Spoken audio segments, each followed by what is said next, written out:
Now, on the population policy, Michael, what did you make of Julia Gillard's contribution this morning on that? Well, I saw I think a few things. This whole budget was framed on Julia Gillard's rejection of Kevin Rudd's Big Australia. You might recall this based on around the Treasury modelling of the 36 million by 2050. So the whole story of the budget is we've got a huge China boom, we've got an Asian century, we're going to skill up Australians to benefit from this. But I think the budget also announced, and it wasn't announced in the Swan's budget speech, an increase in our permanent migration intake to 185,000. This is the largest permanent migrant intake we've ever seen in Australia. And on top of that will come the temporary visas of short-term workers for the mining boom.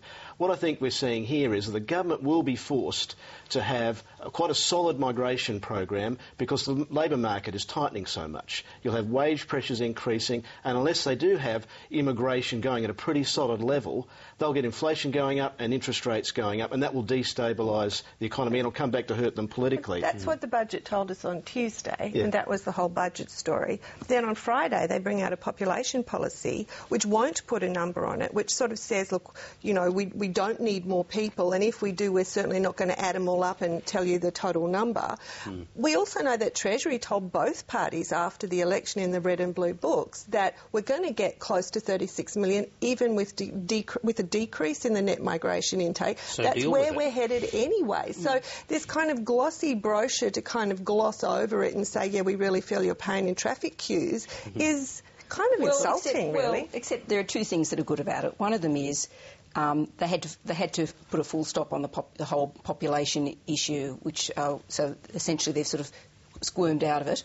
But just think of all the things that could have been in the population strategy that would have been pretty disastrous. There was so much scope for really bad picking winners, dopey policy, and we can only be relieved that they didn't go for any of it. You know, so it's good because it's a cop-out rather than stupid. It's good for what's not in it. Well, I've got to say that, you know, having looked at this sort of stuff for 30 years or so, this would have to be, the Tony Burke Sustainable Population Strategy would have to be the most facile document that you could ever imagine. And I think it is really, it's treating the policy you talk about, you know, yes, Abbott and the Liberals, you know, not coming up with proper policies and talking on slogans. This population policy on Friday was, you know, it was vapid, it was full of glossy photographs. All it said was we're not going to force people to go to certain areas. But this whole thing about community by community, it's just rubbish. Well, and if the whole problem has been that we haven't been planning infrastructure well enough for where the population has gone, how are they meant to plan infrastructure well enough in the future if we don't actually have a conversation about how many people there are going to be and where they're going to live? So all these things about, you know, how many schools, where is our infrastructure going, you do have to have, and the idea that we have, as Tony Burke's saying, we're not going to have a target, that's a straw man issue. No one's saying there should be a target for population, but you give an idea of what's going on in the economy. If you are going to have an Asian boom, as we're going to, you will draw more people in. So you have the government just trying to totally not talk about the fact that the current population and immigration settings will give you a net immigration intake of around about 180,000 to 200,000 people a year.